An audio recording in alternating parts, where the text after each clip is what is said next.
Texas! He's a 10. I choose this family.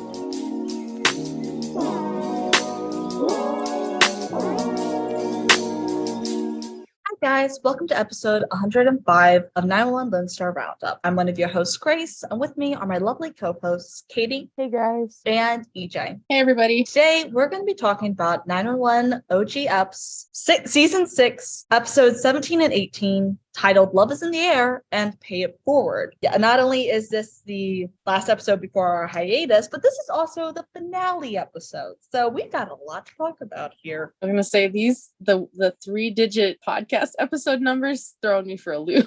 I know. I was struggling. I was prepared to go into episodes. Eventually, we'll probably just drop that, but for now, it's okay. I had thought that recently. Maybe eventually we'll drop that.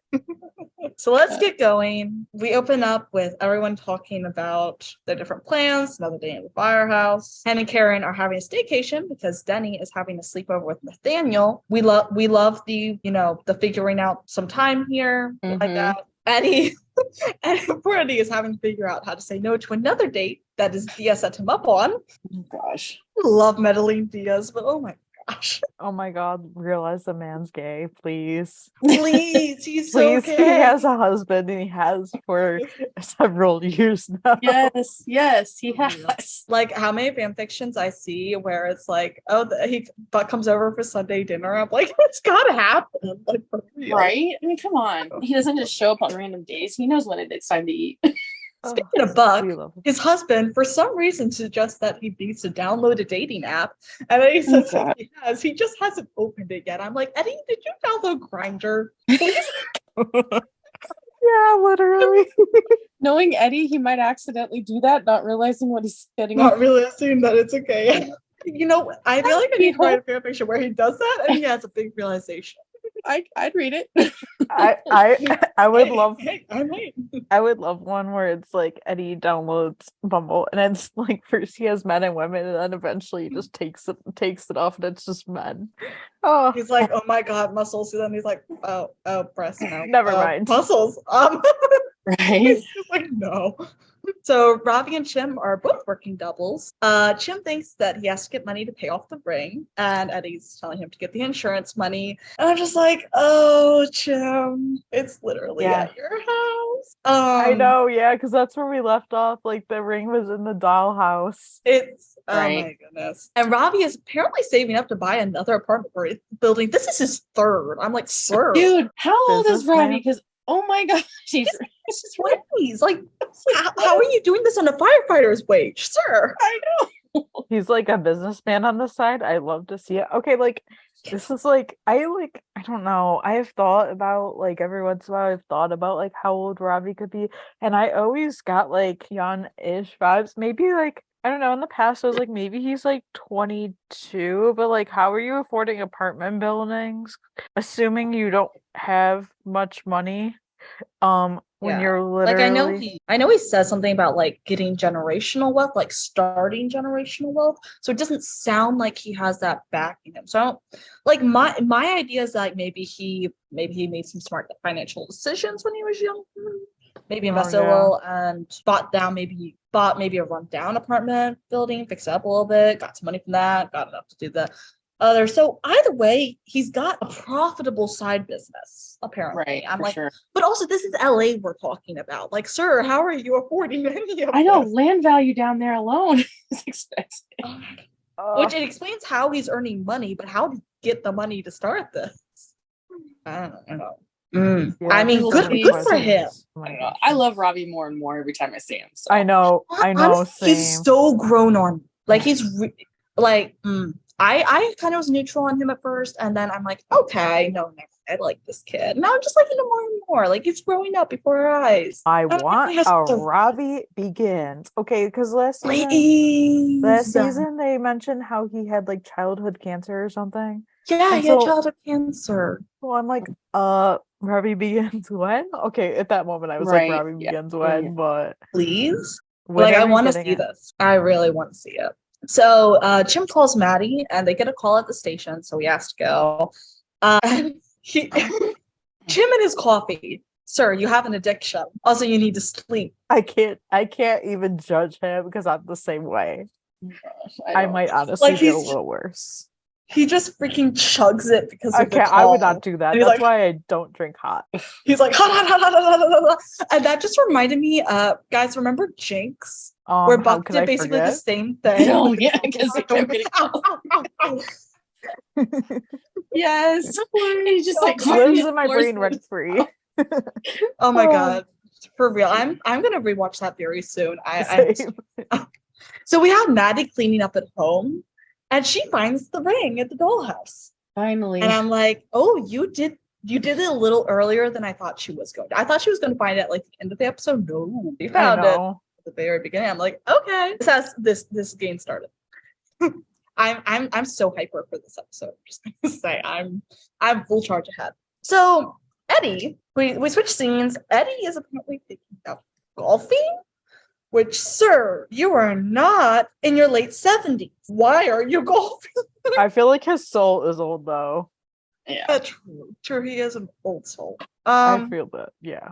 And this is a whole thing.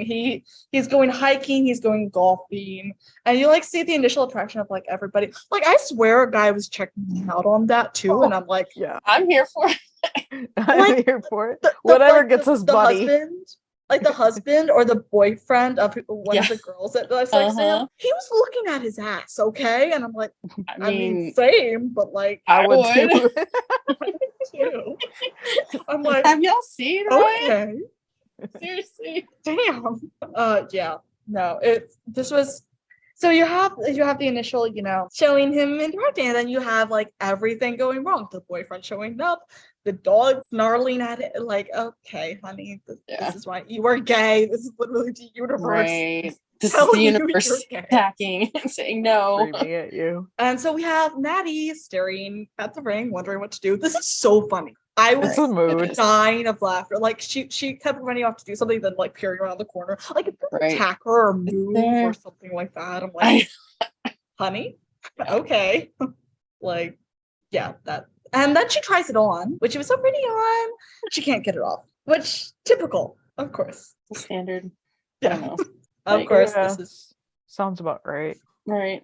911. This is pretty damn standard. Let's be honest. I mean, every show. This has happened on like at least 3 or 4 shows I've watched. Yeah. At least it's like the standard ring gets stuck kind of deal. But I'm like, it slid on so easily, and then it just didn't come off. And I'm like, okay, honey, like, did your knuckles swell in the last 2 seconds? Like, are you fine? Or like, also, quick question: how do they remove it later? Like, do they remove it later? Like, how do they get that done?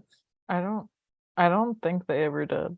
Yeah, I'm like off screen musing. Like, did they figure out how to get that off eventually? It probably wasn't actually stuck. They probably just made it look like it was. Yeah. Well, no, I know that, but like off screen, but still on the show. That's what I'm saying. Like, Oh, we just yeah. didn't see it on No, there. I feel like it. I don't know. They probably like. It probably didn't like- matter since it wasn't actually stuck. I don't know. Yeah. We left it to all of our imaginations. Yeah, that's Honestly, always the thing. I'm going with believing that Buck in fact did cut it off, because I think that's funnier. So Buck goes out with Natalia. Mhm. They're like, I have very mixed feelings on this scene. No, actually, not very mixed. All my feelings are kind of negative about this scene. We see a familiar face here. So we run into Lucy. I'll just go straight up. I didn't like that. I never really liked Lucy. The opinion changed very little. And I just saw it and I was like, oh, come on. And of course it starts a theme of running into like or seeing ex-girlfriends. But she says how she has a few stories. And then Buck introduces Natalia to Lucy, because Lucy is apparently working for air support now. And I'm like, okay, that's what happened to her. Good for her. That has some thrill. Yeah. Then I guess the only reason why it didn't bug me a lot, because honestly, I'd rather Lucy show up than Taylor, if I'm being honest. I think we all can agree on that with whatever opinions we have on either of them. And I don't know, I just didn't take anything she said super personally. Like, I don't think that, like, she's not an ex. Like, they just kissed one time when they were both drunk. One of Buck was obviously drunker than she was, but that's here nor there. Right. yeah. I think That's really think- all that happened. I think what bugged me is just like how much made it sound like he was a player, or at least that's how I heard it. Like I felt like she said it like they were more involved than they actually were. And I think that's kind of what bugged me. Plus, I have very negative feelings on the kiss that happened itself. So I think just the whole scene bothered me because of that. Also because it was in a similar setting that the kiss happened in. That's I'm true like, too. Yeah. I've been to the same bar. Who knows? I know it did look familiar. Yeah, I don't I think when I watched this, because it has been a little while now since I did watch it, I think my thought was I actually am glad Lucy showed up, only because I'm glad she was there to kind of like drop hints that, there was other things like in Buck's life in his past, which kind of was like, because you could tell that this Natalia chick, I'm assuming, I'm not even going to learn her name. That is her name. Natalia. Yeah, okay.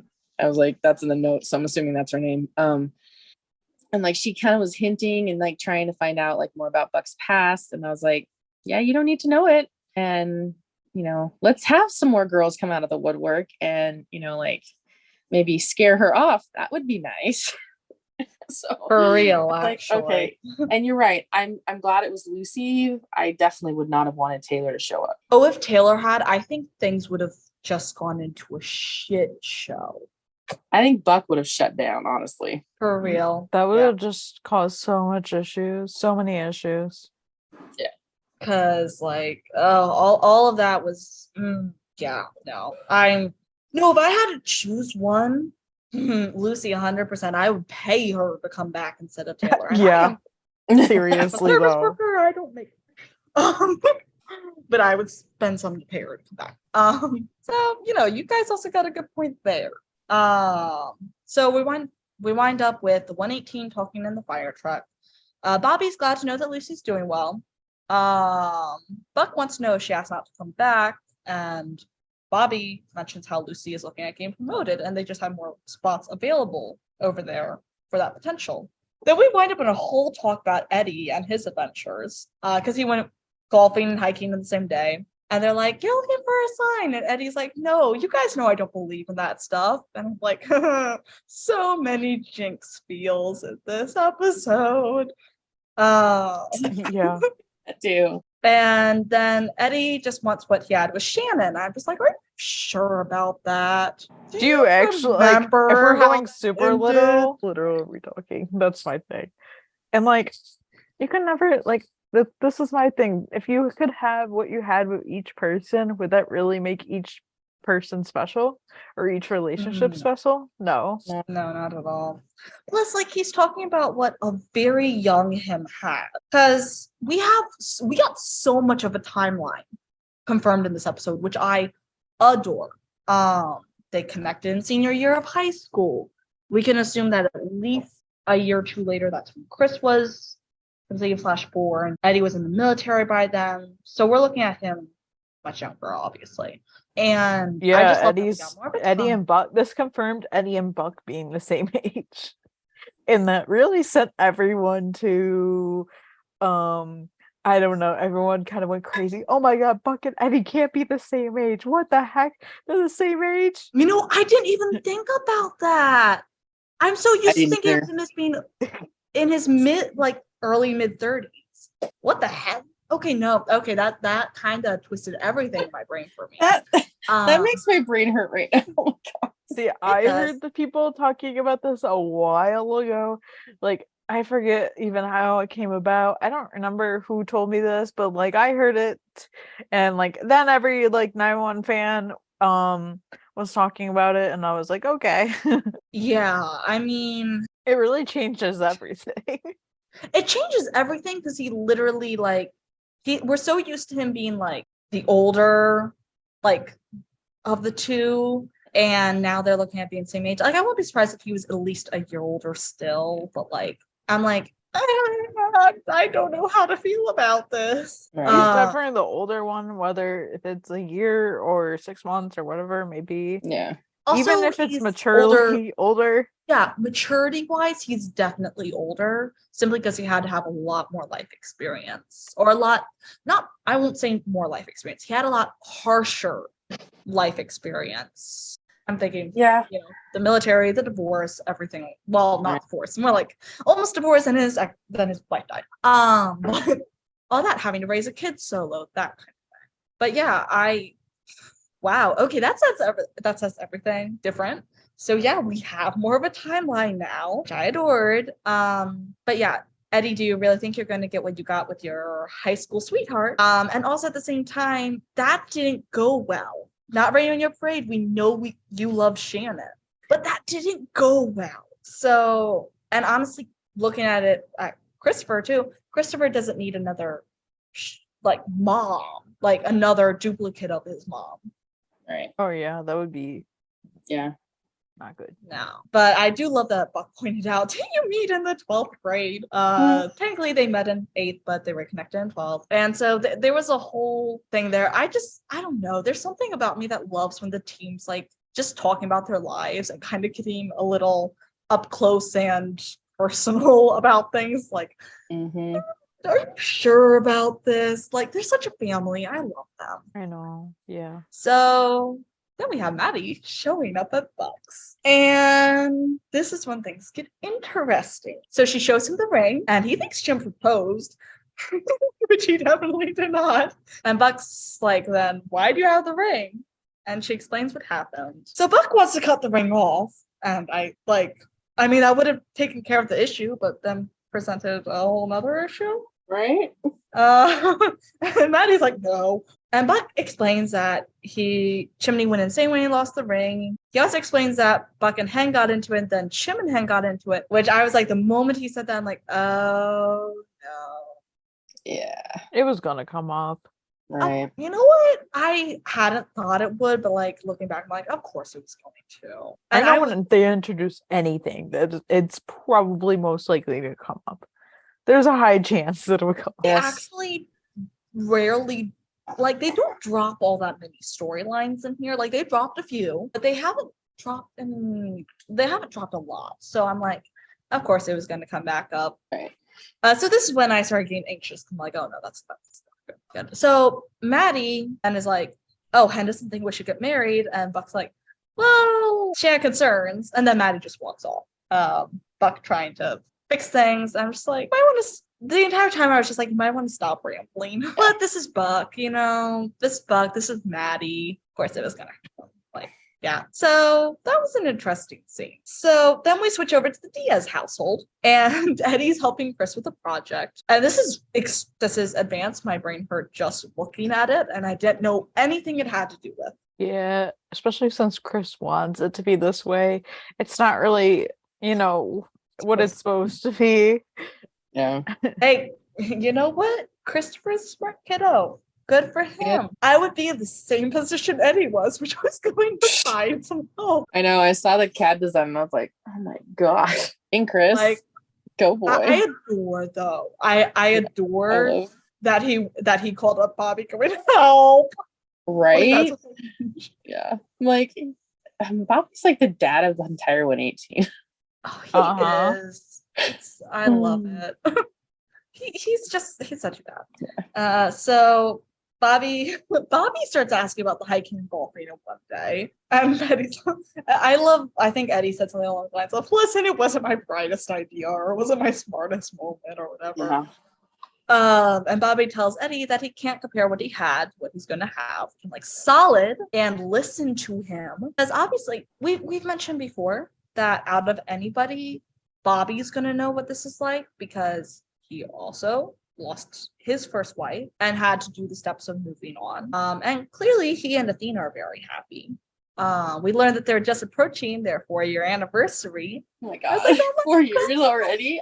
It doesn't feel like that long. It really doesn't. It does not. Like, it both felt so short, and then I was like, oh my god, 4 years. Right?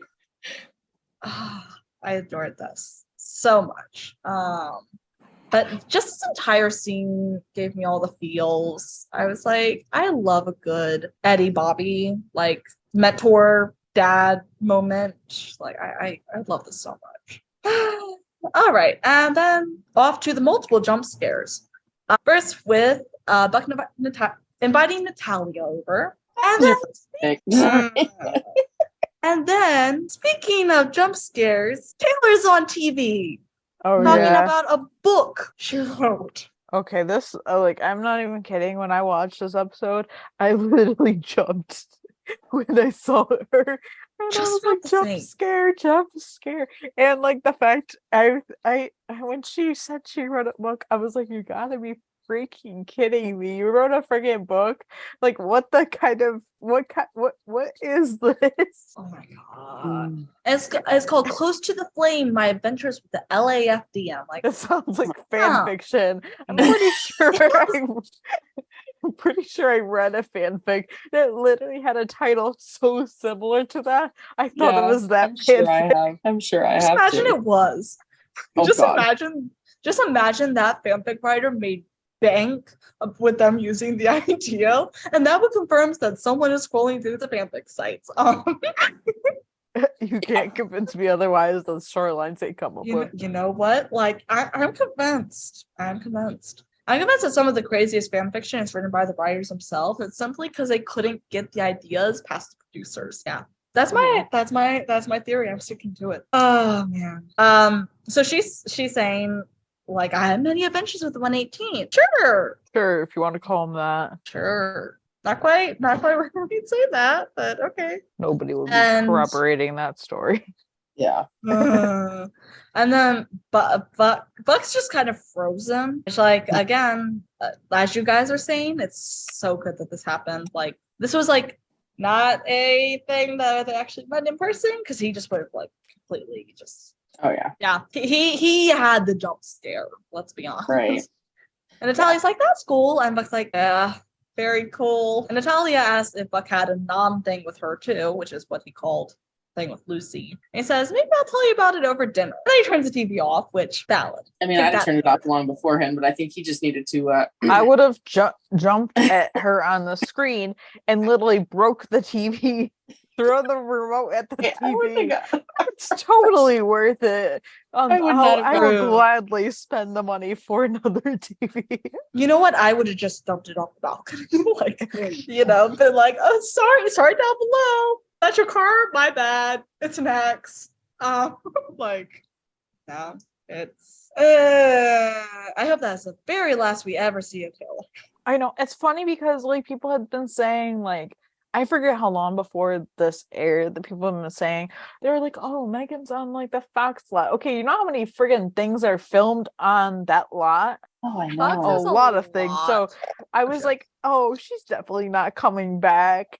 And like, okay, they had her there, and I was like, okay, this is really stupid, and yeah, that was totally a jump scare, but like I'm just happy there were no interactions between anybody with her. Mm-hmm. For real. And I hope it stays that way. I never want to hear it referenced again.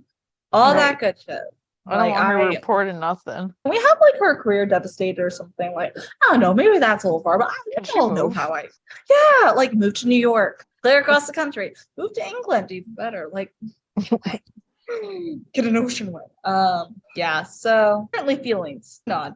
Jim is trying to file his insurance claim, and I've just got to say one thing: she does not paid enough for this. But it's so Chim. Like so So, Chim. so chum. I know. It's like I've had interactions like that where people are telling you your life story and you're just standing there like, uh-huh, uh-huh, uh-huh. I have those people that like there's people that you don't mind a little bit, and then there's just people that you literally just met and then they give you your whole life story and you're like, uh-huh, uh-huh. I do not get paid enough to listen to this. Only person that I just met that I'm going to give my whole life story to is if I need a new therapist. I was just about to say the same thing. Yeah. Like, no, Chim, you need therapy. Let's be honest, you all need therapy. Therapy for you, therapy for you, therapy for us. We're sending Fox the bill. They need to go back to therapy, that's for sure. Yeah, I think they all do. Oh my gosh, for real.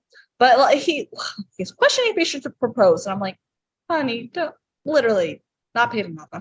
I think if someone just came into my work and like was putting the question of if they should propose to me, well, I am a bartender, so like that's kind of an expected question to get, let's be honest. But like in any other scenario, I would just leave. Well, no, I don't. I would probably get fired if I just left. But still, I would just note myself out of the conversation. Like, talk to your freaking partner. So Maddie goes to see Hen, which I was super anxious for this scene, but I'm just going to preface that this went a lot better than I thought it was going to. I'm actually really happy with this conversation. I really liked it. He tells her that she found the ring and Hen asks where it was. Maddie mentions that she had a feeling she wasn't supposed to know about it, and she thinks that Hen thinks he shouldn't have bought it. And Hen says that she doesn't know what Buck told Maddie, but that's not what she said. I'm like, of course she knew it was Buck. Like, who else? Buck, let's be honest. Seasoned meddler, which I get it. He's protecting his sister.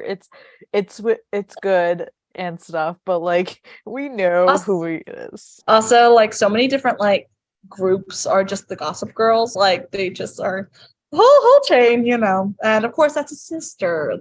My siblings are not to gossip with. Right. So then Maddie, but you know, Hen says that's not what she said, and Maddie asked what Hen said. Hen said that she thought that they have both been through so much, and Maddie kind of interjects that, you mean I put him through so much. And Hen said that's not what she said. Maddie explains that she left him and G for a reason, and Hen says that yes, to protect them, but you have to understand that's why I said what I did to Chimney. She's just trying to protect Chim. And Maddie says, from me?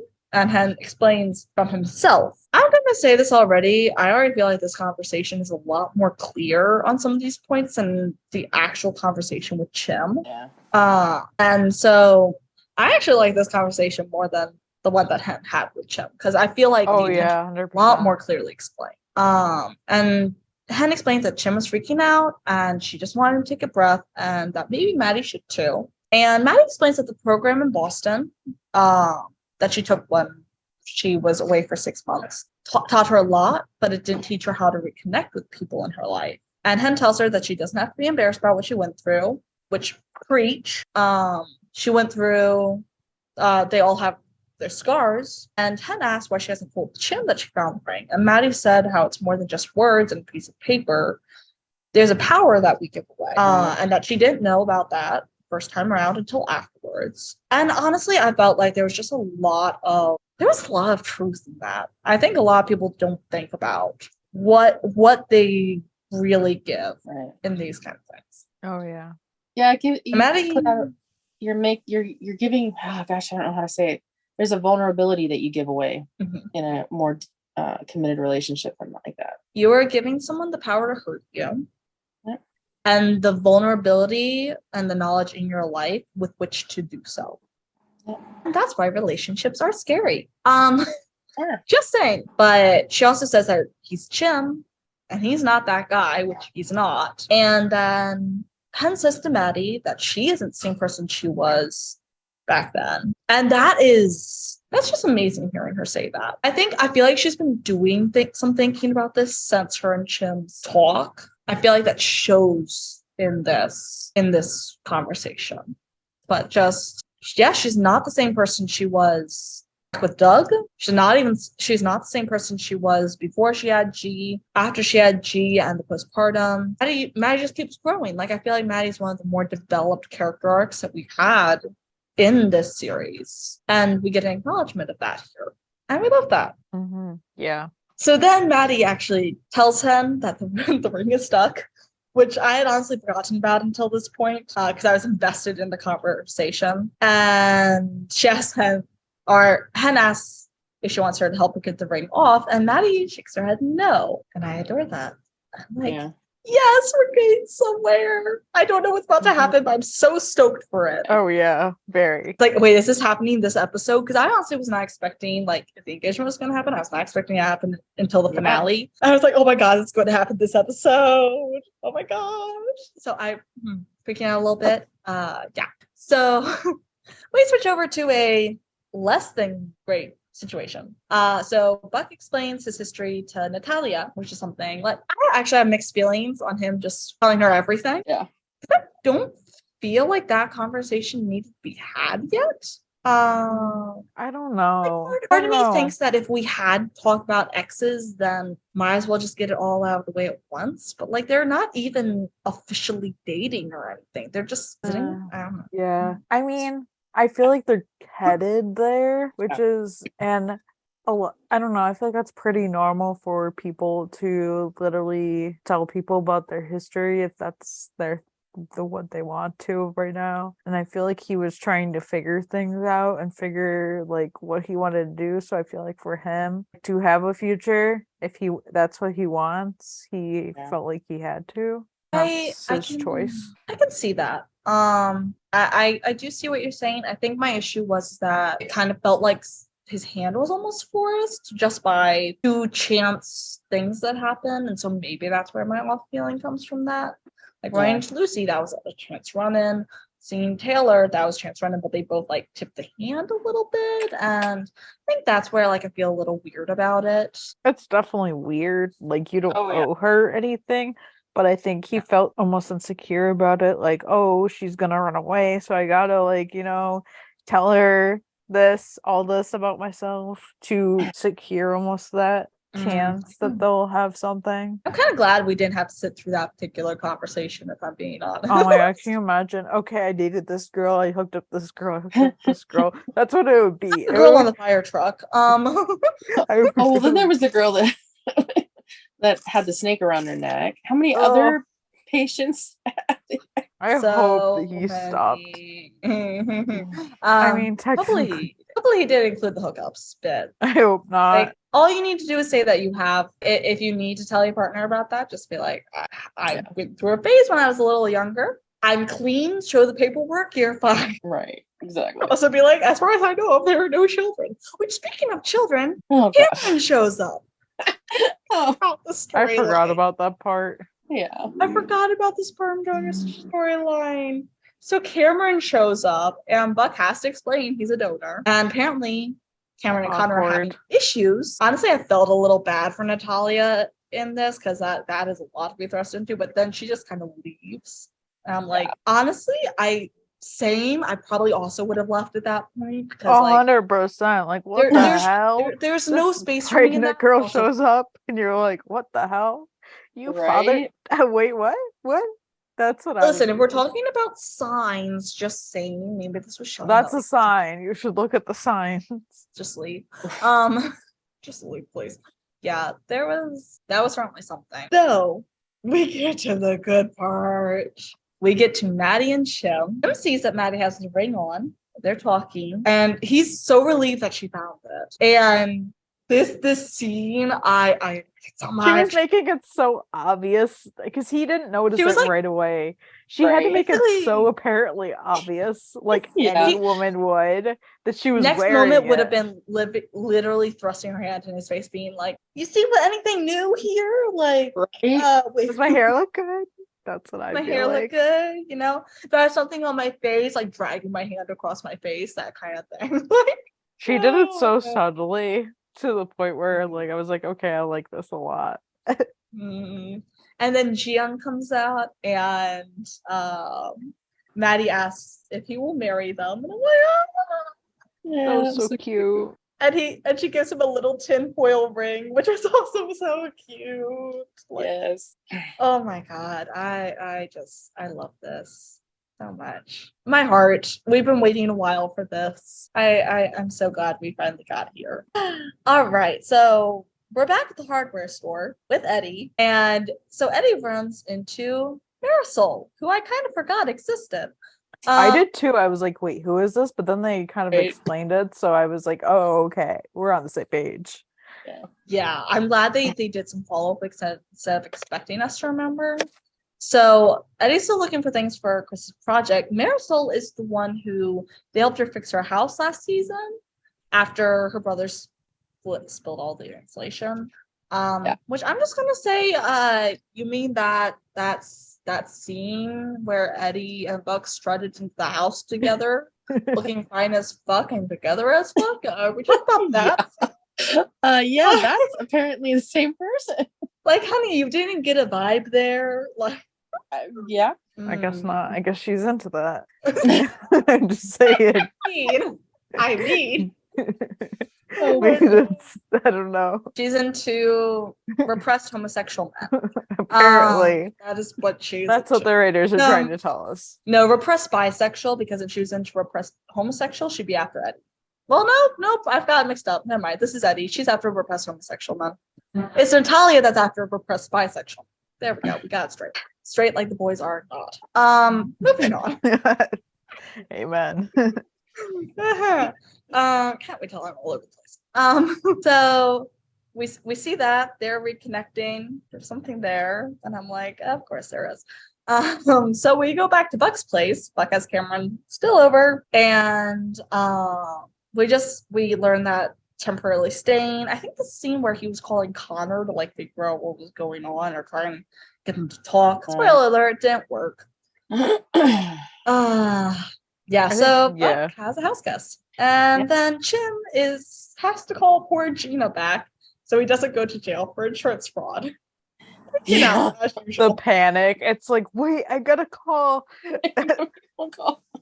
I don't need to go to jail. And I just love how she, for the second time this season, says, Papa jail? And I'm like, that was so funny. I died. Oh my God. And that's the end of 17. So we had a lot happen in this one. But this is just the beginning. We've got the finale to go through now. So we're on the whole thing. So we're doing one of like the mid-accident scenes before we go into back in time a little bit. So we have Lucy reporting a mayday since multiple firefighters are down, but they can't go to assist since they have a spinal transfer. Maddie asks how many firefighters are down, and Lucy says the entire 118. And I think the sentiment is, oh shit.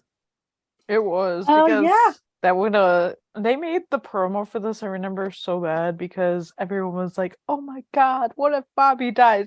Oh my God. I think that was the only like real, and it also was like Buck just got hurt literally not that long ago, literally at the beginning of this half of the season. It's like, let's not hurt him again. That's a little too much. Real. Oh my God. So yeah, there's a heart stopping moment here, and then we go 3 hours earlier. So Cameron is still at Buck's, and this is where this is Buck where is telling the Connor call that he has to talk to her. Yeah, so not before. And this just feels weird. Like this isn't his job. Like I'm happy he's able to give her a place if she really had nowhere else to go, but like I don't know. It's weird. It's very weird. And it's like, why did they have to do this? Like, this whole storyline was already weird enough. Like, he hadn't really heard from Connor before this. Like, before the whole sperm donor thing. And then it didn't feel like they were really in contact. And then she just shows up. Well, and I have a habit of just showing up. I feel like it's kind of one of those things where he did what he needed to do, and he's been kind of hands off, which is how it's supposed to have been. Exactly. And I think that was the plan. But then didn't she say something when she first showed up that said like, your child is doing this to me or something like that? I think so, but I kind of blocked it out because that's just honestly, weird. I don't know, but that's weird. I'm pretty sure she said something like that, and I was just like, and that's why Buck had to explain to Natalia, oh, I'm just the donor. And that's but that's it would be very rare for a donor to just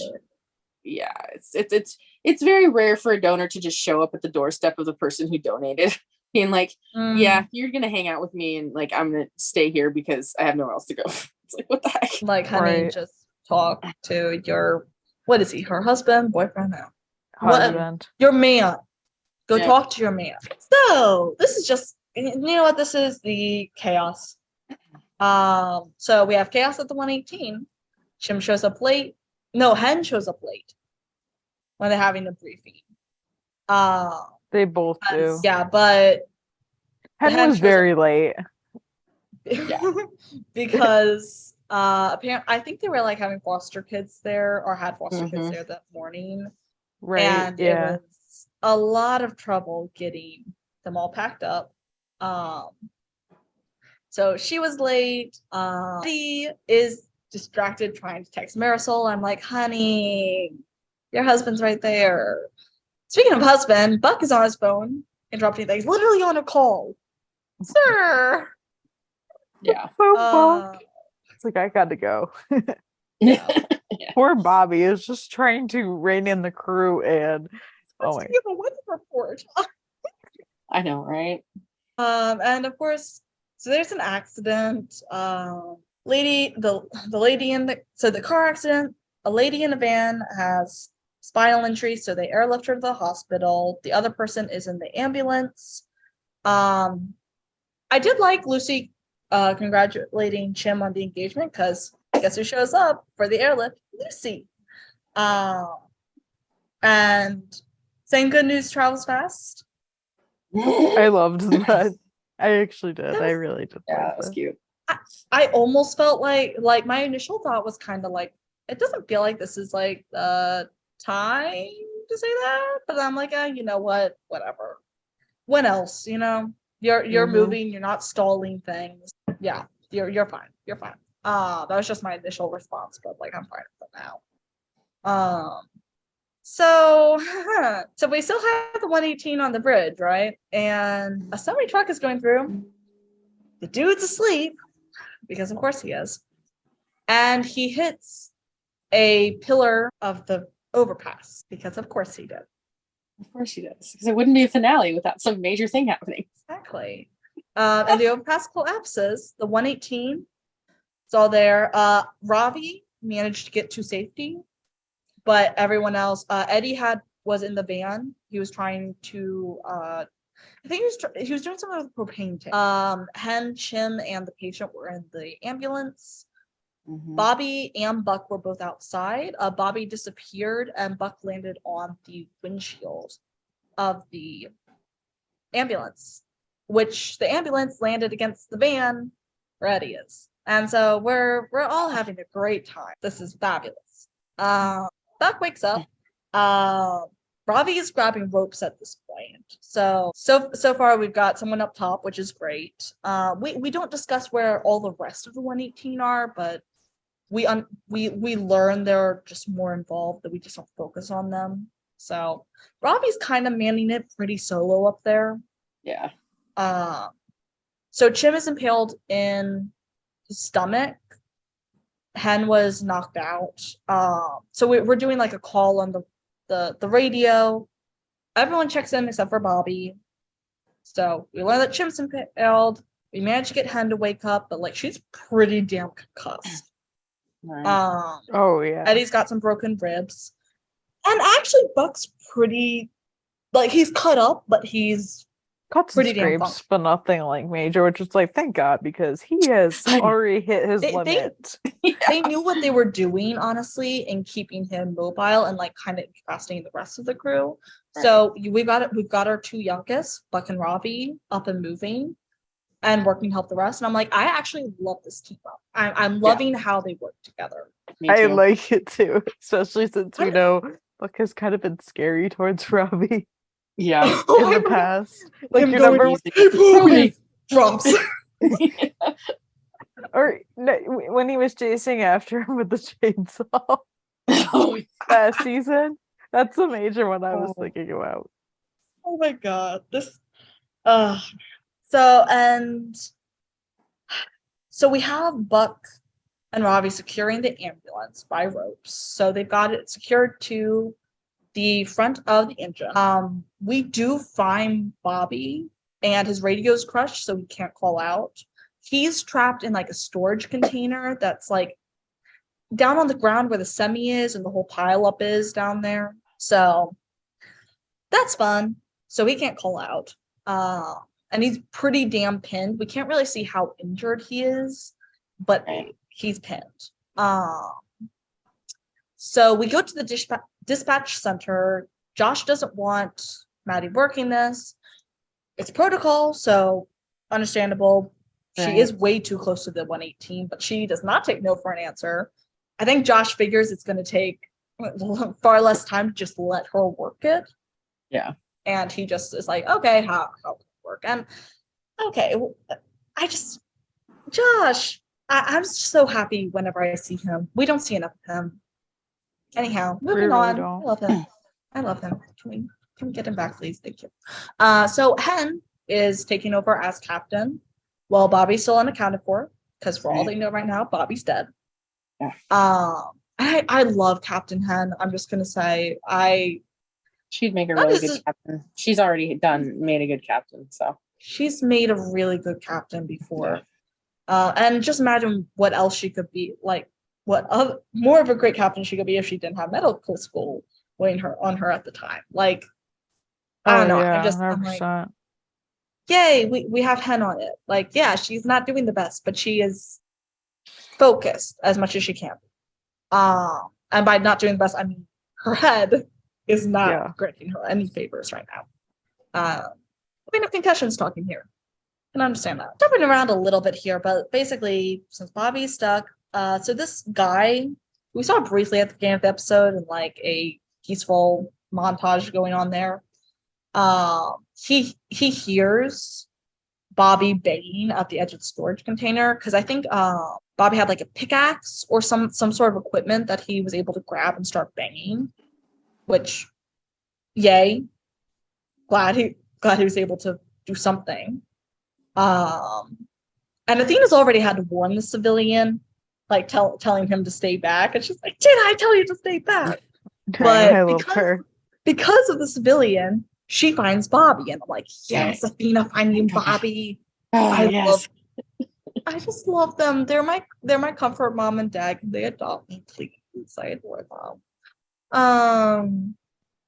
And so she has to figure out how to get him out. The whole 118 is not having a good time. Like Hen's already grown up because she's concussed. They get basically what winds up happening is that Hen gets to Chim and the patient, who fortunately the patient's okay. She's actually able to help Chim with the wound in his stomach. So Hen's not having the best time. She's able to get the patient out. Buck heads down and gets Eddie out, who Eddie is also not having the greatest time. You can tell he's in a lot of pain. Right. Yeah. But gain them out. Chim's not yet clear of the ambulance. And eventually the wreckage shifts. So the van that Eddie was in actually goes toppling. And Chim almost falls out of the back of the ambulance, just barely managing to catch on. Buck goes up and gets him.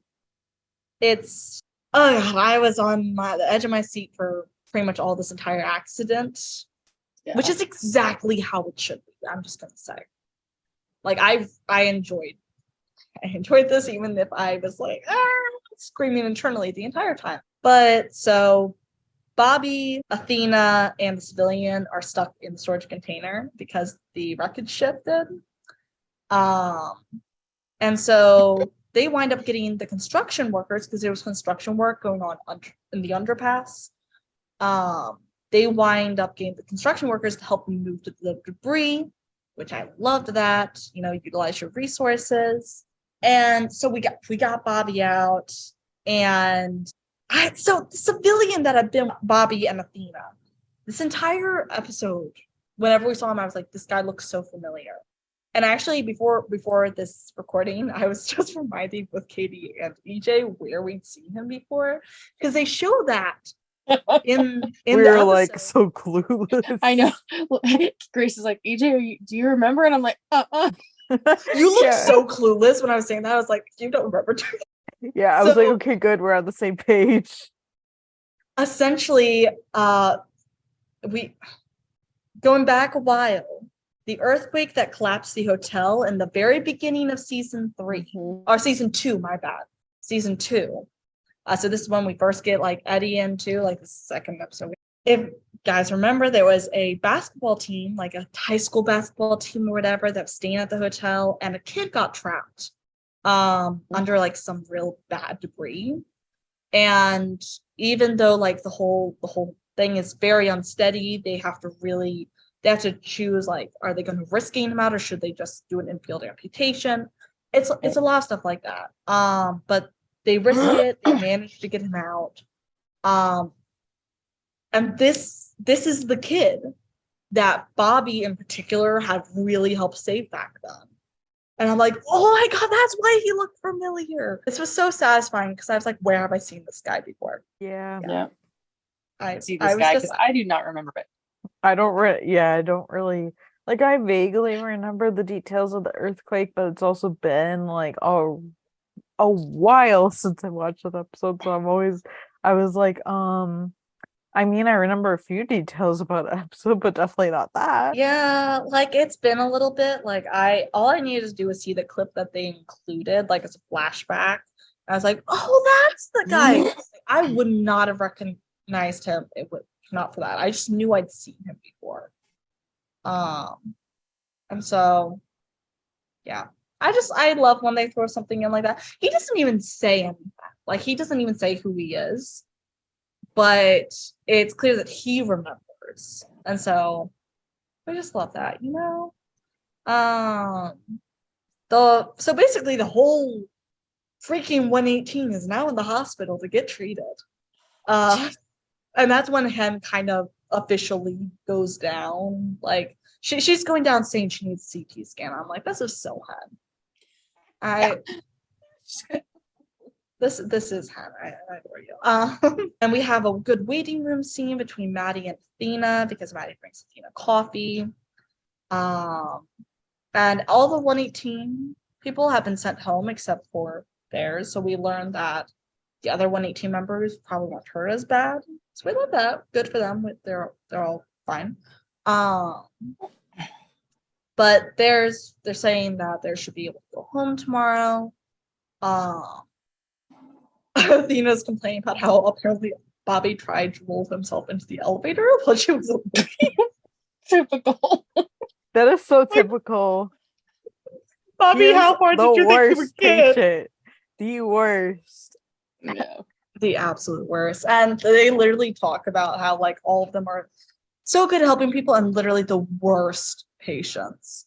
Yeah. But I think Bobby's the worst out of all. I think so. I think it's the whole leadership mindset. Like, Probably. oh, I have to lead everybody. I gotta be the strongest. I gotta never be hurt. And yeah. So have fun with that, Bobby. That is not how it works. Oh man. And Maddie mentions, how it doesn't seem real that they survived the bridge collapse. No, they were extremely lucky. And I have been worried for a little bit because I'm like, please don't let this be like, I know I hadn't heard anything. I know you guys would have told me if there had been like a major death or whatever, but I still had anxiety. I was like, oh God, the longer we go without having some sort of major death, the more I get anxious when something big happens. I'm like, don't let this be the time. I love my babies. Moving on to the more interesting shit. Buck's home and Cameron goes into labor. Oh God, yeah. And Buck has to deliver the baby. I don't know. This is typical. And somehow I just remember. Do you guys remember the season 1 episode where it was a full moon and all the women in the pregnancy yoga class? Yes. Yes, I do remember that. I mean, yeah. Well, he had practice. I haven't watched that in so long. Oh my gosh. But like I remember vague episode was details. actually really good. It was good for season 1. For season 1, yeah. And that just popped in mind. I haven't thought that episode in so long. And I was like, neither. I think about it every time. It's like, is it a full moon? Oh, that episode. Yeah. Right. Yeah. Mm-hmm. Well, so also Natalia shows up and she helps, which I don't know. That's kind of satisfying. I'm like, I just love how she said, should we leave it to professionals? And Buck's like, I am the professional. Like, I know. Like, why would you say something so stupid? Right? You know what he does. You know what he does for a living. He literally showed up doing his job when you met him. Right? Mm-hmm. I'm like, are you kidding me? I just thought it was the funniest line, but also it's like, honey, you know what it is. Come on. I know. Also, if you haven't gotten the idea of this just happens around Buck yet, get used to it or just leave. You can just leave. That'd be preferable. I think it'd be good. Yeah, I would be here for that. Exiting. Yes, please. So Jim shows up to the 118 after recovery and it's like deserted. Yeah. And Robbie shows up and he's like, where is everybody? Well, Chim asks Robbie where everyone is. And he says upstairs, and that Cap has them doing something new, which is a pre-work meditation. I'm I was here. cackling. Okay. It seems like something Owen would make the team do, not Bobby. Yes, this is more True. This is more That Owen. was very. I feel like Owen What? probably tried to get them to do that, but they're like, no. I feel like Judd just walked out. Like, nope. And TK's like, Dad, not again. Right, Not yeah. again. Not again. I do feel like TK would does meditation. Yeah.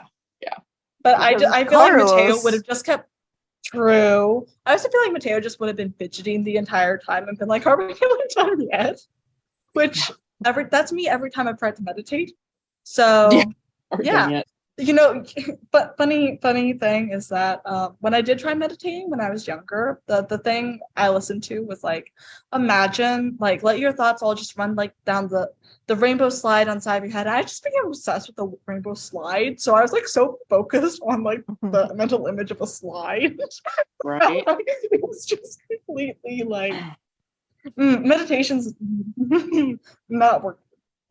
It's really funny. For some reason, I associate the slide with Skittles too, and I don't know where that came from. But Oh, I see that 100%. right? It was like a rainbow slide. Yeah, that makes sense. So we get a little indie montage, wrapping it up a little bit. So Eddie calls Marisol, and they talk about him going on a date, and Chris is just sitting there being like, "How is he so bad at this?" He's probably wondering how he even got created, because of how bad his dad is. He's like, how did he ever even get this far? I know. Like, I did love, like, Chris urged him to do the call. He did like a little high five when like Marisol asked if he wanted to go out, that kind of thing. I loved Chris encouraging it, even though like obviously I don't like them trying to make the boys straight because they're not. But I know I thought the scene was cute, even from everything. It had its moments. It was a good Eddie Chris scene. It was a really there have been solid Diaz family moments over the past few episodes, and I'm so in for it. Even better when it's Buckley Diaz, but like just Diaz overall. And big news, which I was so happy about. Hen and Karen might just be adopting a baby girl. Yay! And they're both. Oh, that makes me so happy. That just reminded me. I was like, they've kind of gone full circle. Well, not really full circle, but they've done it in a nice loop, at least from them finding out that Karen couldn't have kids, the heartbreak over Nia, and them having fosters even after Nia, and then they're coming around and they might absolutely adopt. And I'm like, yes, I love this. I just love him going, hell yeah, here's more chaos. And I'm like, that is literally just 911. Here's some more chaos, guys. Woohoo. Yeah. So Buck's couch that his mom bought is ruined because Cameron literally gave birth on top of it. Also, it was ugly to begin with, so not a problem. Like burnt You could orange. tell that a middle-aged woman picked it out, if I'm being honest. To be fair, I was expecting like one of those kind of like beige themed like gray couches, like one of the ones that is just there more for aesthetic than anything. So at least it wasn't gray. I mean, it still wouldn't have lasted a birth, but like and Natalia's there, and he asked her to help him pick out a new couch. I'm like, what if I just go get Eddie's couch? Come on. Yeah, we already know that you fall asleep on it like all the time, and so does Chris and Eddie. So it must be a good couch. You could just use it like a lot. He asked Eddie where he got his just, couch take it from. to the bedroom and then just keep movie nights on there. Like, Yeah, works for me. I'm like, And then they kiss, and I'm like, oh no, stop trying to make them straight. I forgot about that part on purpose. You blocked it out. Yes, I did. You know what? I'm gonna block it out now that I don't have to talk about it. Moving on. writers, we need not writers, producers, writers, whoever's in charge, we need to have a talk. So Athena and Bobby finally go on that vacation. They're going on a cruise, and they didn't tell anyone, and they're joking that they won't even tell anyone when they get there. I'm like, someone might worry, but okay. I love that though. It's like, well, we're not gonna go unless we don't tell anybody because then they'll get sucked back into something. So It's I so really like the idea of them just going and being like, "We'll tell them when we're there," and I love that. Right. I just Yes. imagine tell the them when they text. get back, just in case. Can you imagine? Oh, we're back. Where'd you guys go? Where have you been? Wait, We've what been for happened? like 3 weeks. Yeah, you guys look like you're tanner than normal. What happened? Bob, is that a sunburn? Like, I don't know. I mean, I'm it wouldn't be like too far off because LA. true. Yeah, but I just know I honestly the finale was better than my expectations. Just the episode, the emergency, the whole The overpass. emergency made it. I loved that. That felt like a big call. Which we've kind of had that blown the past couple of seasons. And I really thought this was done well. I can understand why like people don't think it felt like a finale. It did feel like a finale to me. Compared to their other finales, it really did it. And I can't even like put like why it didn't. I just know I guess a lot of people were saying, and I kind of agree with this, like it wasn't good for a finale. And like if you look at the other finales, even last finale, like those were just so good. So I don't know. I liked it the second watch through. The first watch through, I didn't like it as much. But I also the second time I just fast forward through all the stuff that I knew that was gonna be part of like that like talking about it and just all the stuff that I was like, nope. Right.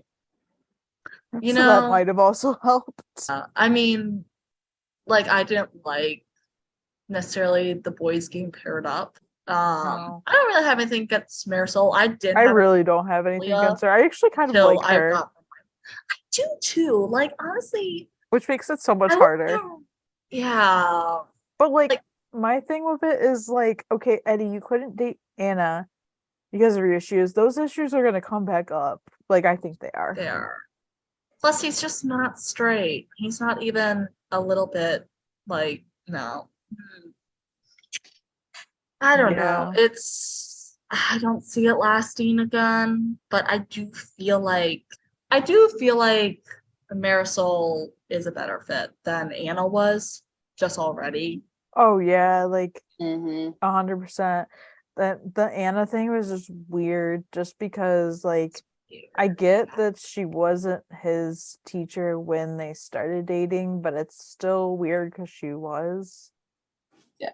It would have been different if many years had passed, but like it wasn't. It was like a year later. It was like literally a year later, and it was weird. And the math they just scene. Yeah. Oh, that I don't even like thinking about that scene. It makes me cringe so much. It just wasn't like good. They just really tried to put things in there that really shouldn't have been. It makes me uncomfortable. But like I personally have nothing against Marisol. I don't like Natalia. Definitely. I actually was okay with the character until I got reminded of like stuff the actor did. And I was like, oh, okay, never mind. I don't. Plus, like the character herself was also kind of iffy. Too. Yeah. I don't know. Like I know we talked about this in the last episode, but like when she was so fascinated with him dying, it kind of made it seem like she was trying to fetishize like that, and it really just it went off the wrong way. And then since like I think like right after the finale aired or like a couple weeks later, the actress shared like the most transphobic memes on her Instagram story, and then she made some excuse of like why or whatever she said. I don't remember seeing it. I know there's videos out there, so if anybody wants to see them, let me know. And then Honestly, I would like to see them. I never saw Oh them. yeah, I I have just friends. Yeah, I don't. I have friends that made videos on it, on the whole situation. Yeah, So I'll I definitely heard share of them, those. but I never heard I never like saw them thought. personally, but I saw. I know I have a couple people that like made videos on them.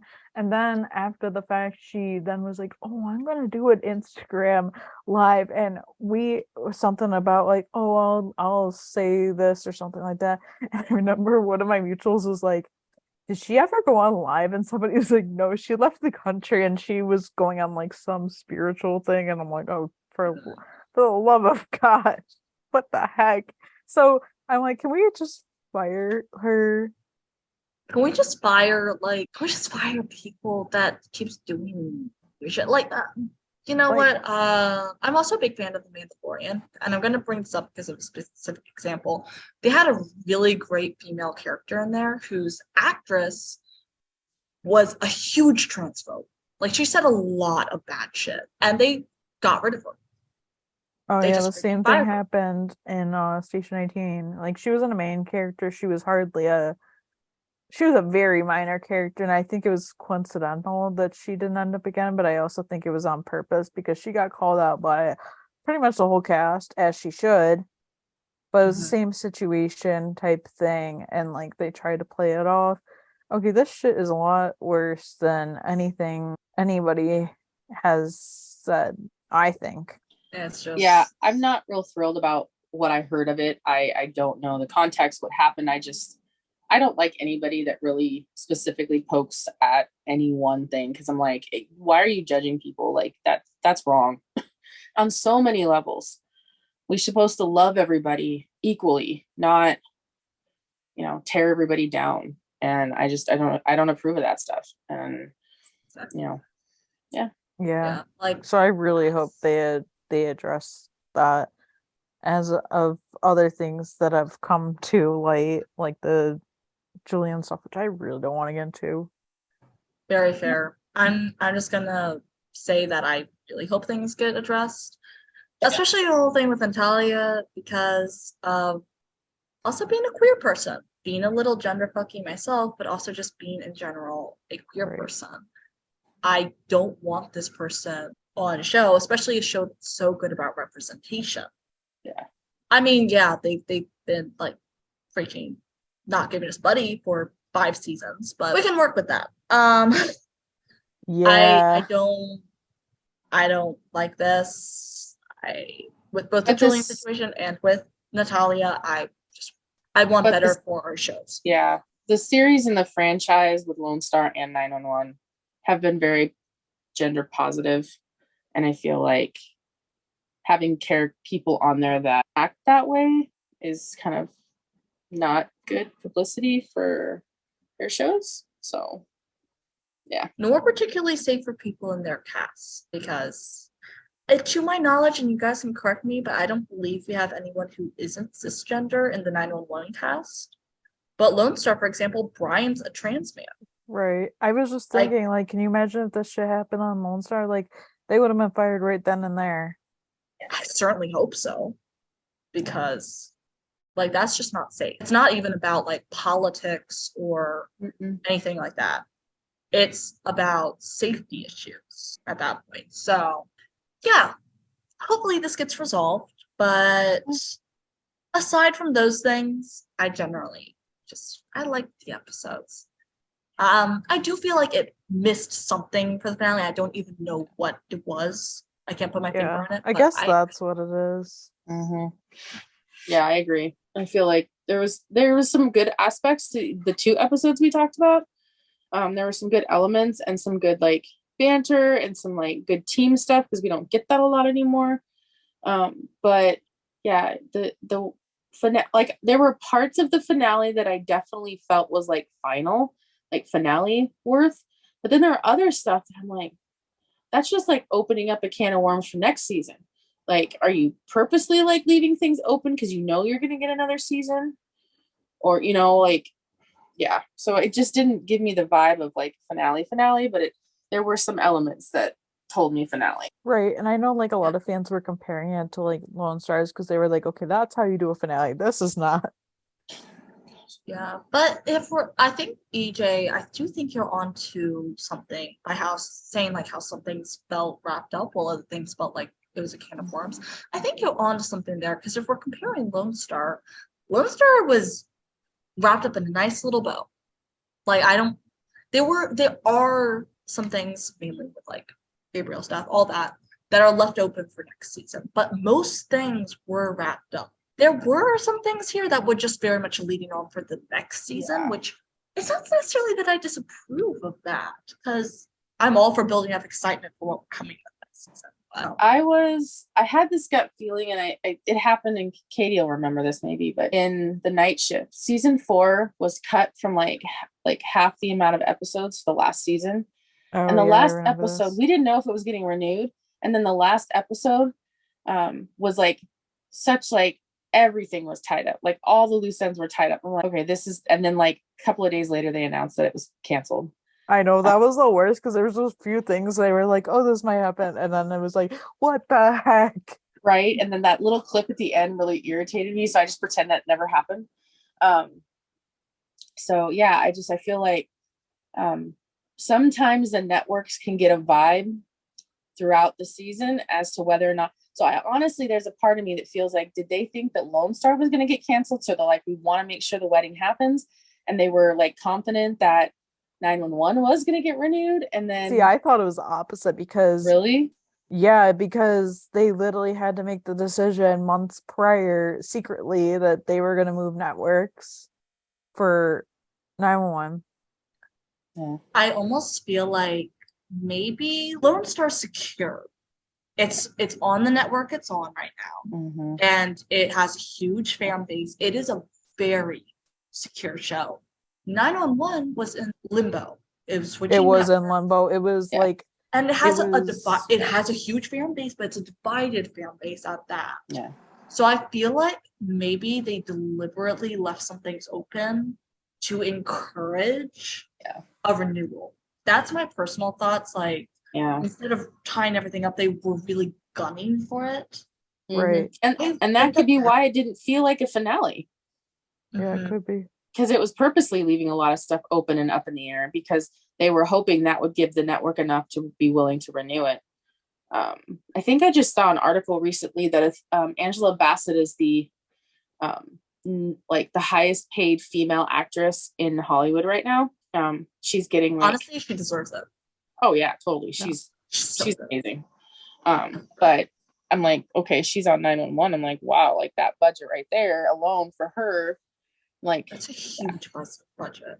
But especially since crazy. That's like not to say they don't deserve it, but it is ridiculous how much they actually make per episode. Yeah. And like do a lot, like they pour their blood, sweat, and tears into this. Like and I know we wanted to talk a little bit about the SAG-AFTRA stuff going on and the WAG strike. And if it wasn't for the writers and the actors and the people that are working on these shows, we wouldn't have them. And so we're torn. Like that's a lot of money. And like, how does it take, and for me, like in the business I'm getting into, I'm learning some stuff about the entertainment industry as well. And stuff is expensive, more than I ever thought. But I actually have my own theories right now, and this just came to mind. You mentioned cost. And so we're talking about like a huge cost keeping Angela in. We also have other experienced, expensive actors on there. So it's gotta be a huge budget. Yeah. But Angela and Peter are like literally like the highest. I can't help but wonder. If you think about it, most of the diversity, like the real diversity jumps we've gotten on the show have been early. Like we had Ken and Karen, they were together from the very beginning. Michael was established as gay early on. So him finding a partner later was not all that surprising. I'm sure there are other instances, but like Athena and Bobby getting together, interracial marriage, that was established in the second season. I can't help but wonder, and maybe the reason that they're not taking some of the jumps we want, Buddy, for example, is because they're afraid that if they do piss off those people, they're not going to be able to keep the rest of the show afloat. Like they're not going to get back that budget. Wondering if that's not like money it does everything. Like really it is the motivation behind so much in the industry, which how else is it supposed to run? But I don't know, that's my thinking about it. Yeah. Right. I also saw something that they said that 911 was only supposed to have like 6 seasons. Like they only, so there was that. I'm glad we're on for a 7th, even if we don't know when that's happening. And speaking of which, that segues into the strikes. And I don't know the most about that. So I've done a if ton someone of who- research. Katie, do you want to talk about all of that and our hiatus and all that since I don't know it? Sure. So if you don't know, which I don't know how you wouldn't, the WGA has been on strike for like almost 3 months now, and then the SAG strike just started last week, and obviously we support it. Obviously we wouldn't have We do. no storylines without the writers. Right. And like not even like the writers, like think about like the crew, the actors, everyone. Like they wouldn't exist with all of that. And there's so much with the strike. And I would definitely do like I've done heavy research because social media wise, like there's things, even if you have no interest in being part of WGA or SAG ever, definitely do research because like social media wise, there's things that you probably shouldn't post like and stuff, which has been like, I don't know, I've gone back and forth because like a lot of people are like, oh, it's okay if like if you post about past things like before the strike started, but don't talk about anything that's going to be coming out or anything current. But it's also very confusing. Yeah, and it's very stuff. confusing. It's very confusing because I went back and forth. I'm like, I don't know. It like because I have a lot of friends that are like, oh, I'm not going to be posting like any TV or movie content until the strike is resolved. And like even before like some of my friends were posting about it, that I was like, what do I do? Like, do I not post about anything for until it's resolved? And then I've watched like tons of videos, I've read tons of things, I'm still reading tons of things, and like I don't know because like it's like I don't know because I'm like ooh, if I post this it's a little icky. I don't know.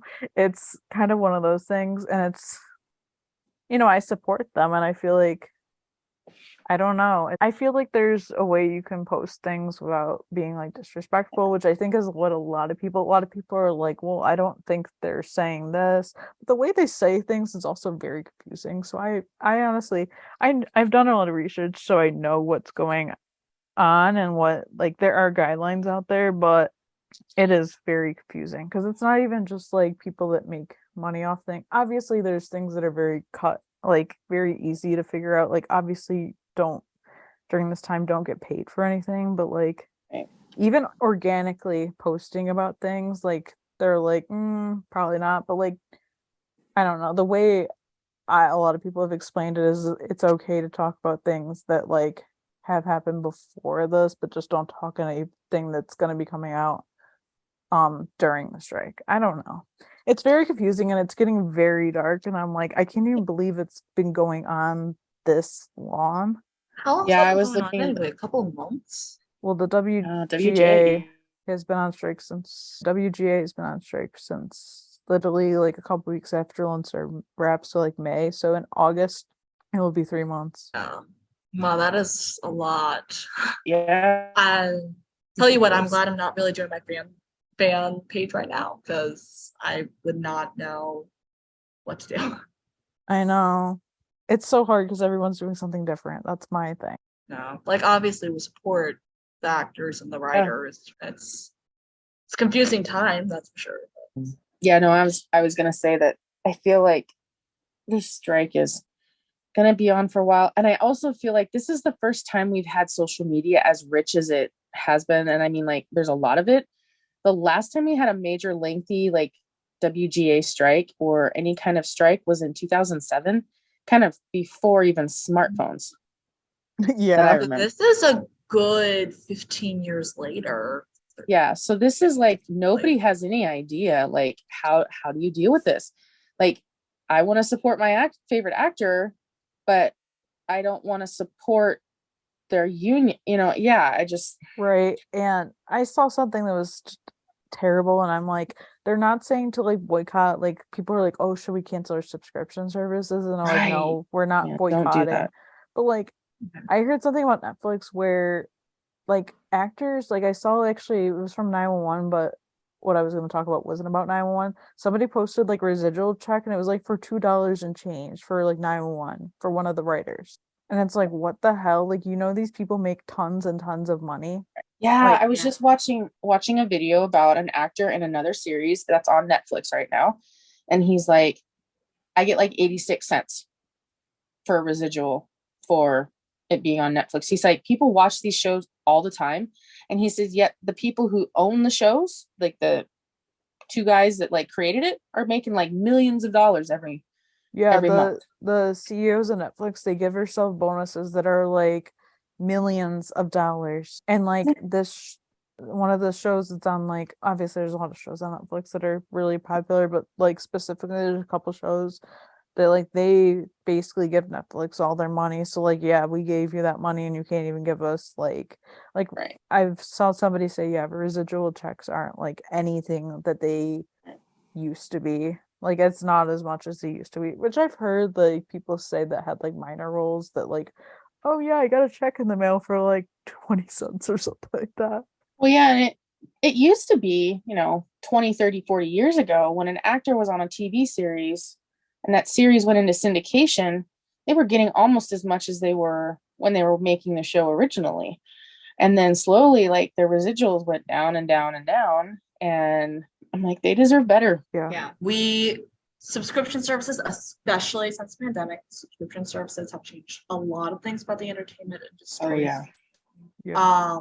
Not to mention all these subscription services that are putting out their own, like Netflix putting out their own stuff, Disney's putting out their own stuff, all this stuff that wasn't originally happening. Apple is putting out their own stuff. Like there's so much that's going on. It was bound to get a revamp eventually.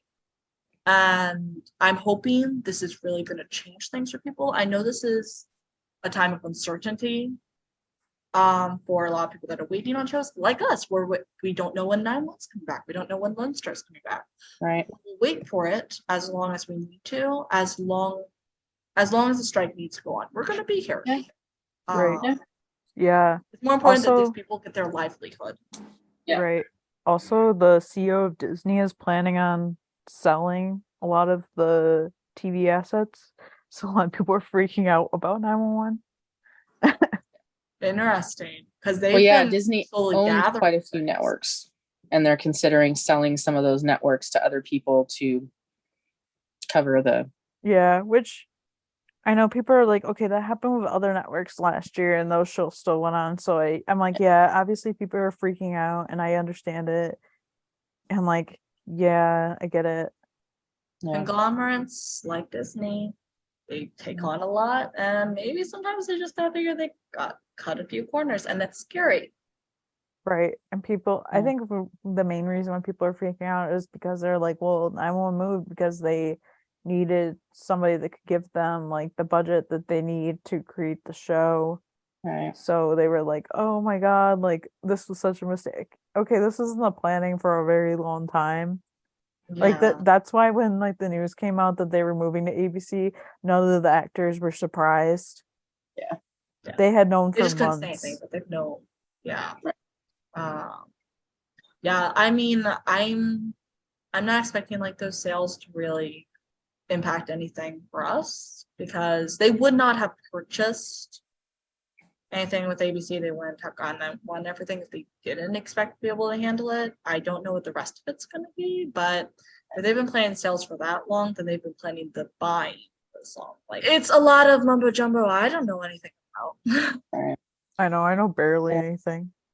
Which I think is a good way to say, like we are all curious, and the best thing to do is to do your research and read the articles that your favorite actors and actresses are posting and share that stuff so other people can learn from it. Right. Yeah. So we can all do the right things and not stress people out, make certain comments and divide us. We should be coming together to support others. I think that's an excellent way of saying it. Yeah.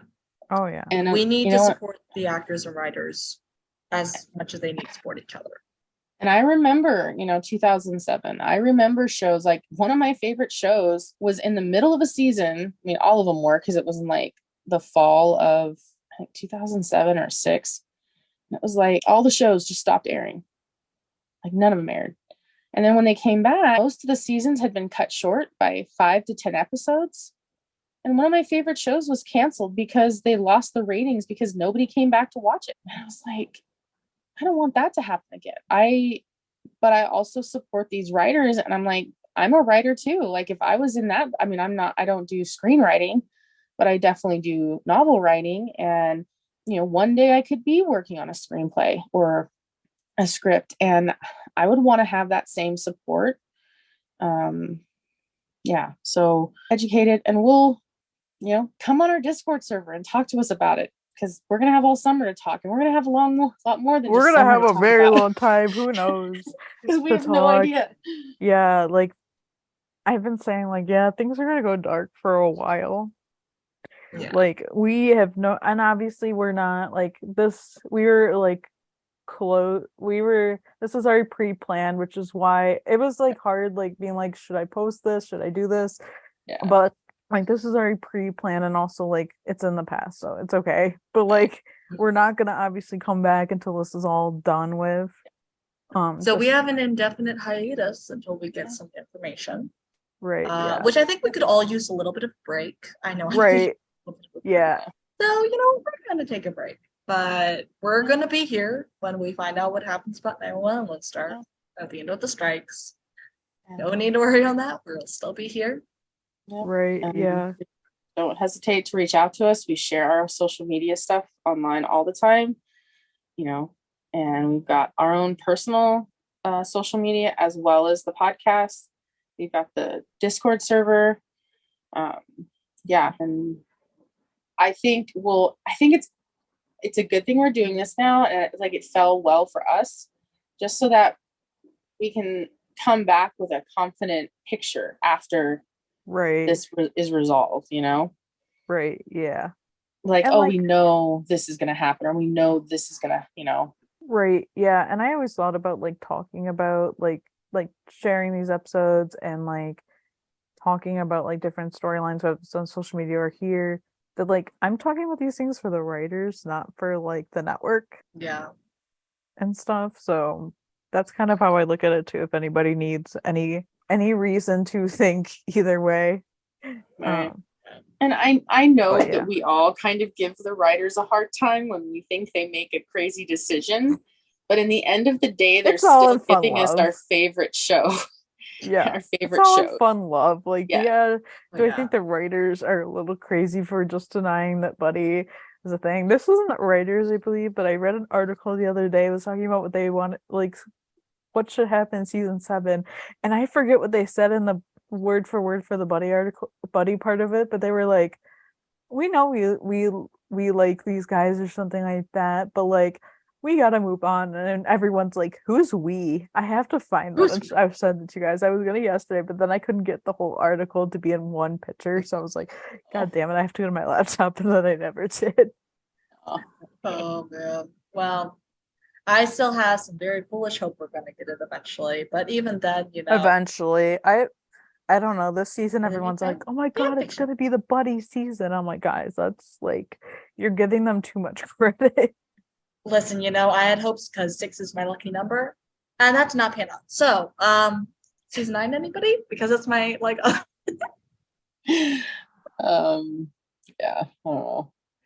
It was funny too because just after this aired, the finale aired, I remember seeing a picture, and it was, I think I've talked to you guys like offline about it, but it was the whole like Eddie's kneeling, and it's that it's when he's kneeling talking to Chris when they made the skateboard for him, but then they have it like Photoshop to where it's a picture of Buck standing looking at him while he's kneeling, and it's like why is nobody talking about episode or season 6 episode 19?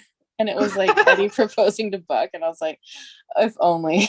Oh my god, I've seen that so much. Like everyone's like, "Oh, no, I think somebody's commented. I don't know if they were being serious or not, but they were like, "Oh, when's Lone Star season 4, episode 19 coming out?" And I'm like, "There's only 18 episodes. What are you talking Right. about?" Oh my god. I mean, what was supposed to be in episode 19 anyway? You know, we got our wedding. We're happy over there. Yeah. Carlos has been married for like how many months now? 2? Right. 3? Oh, so cool.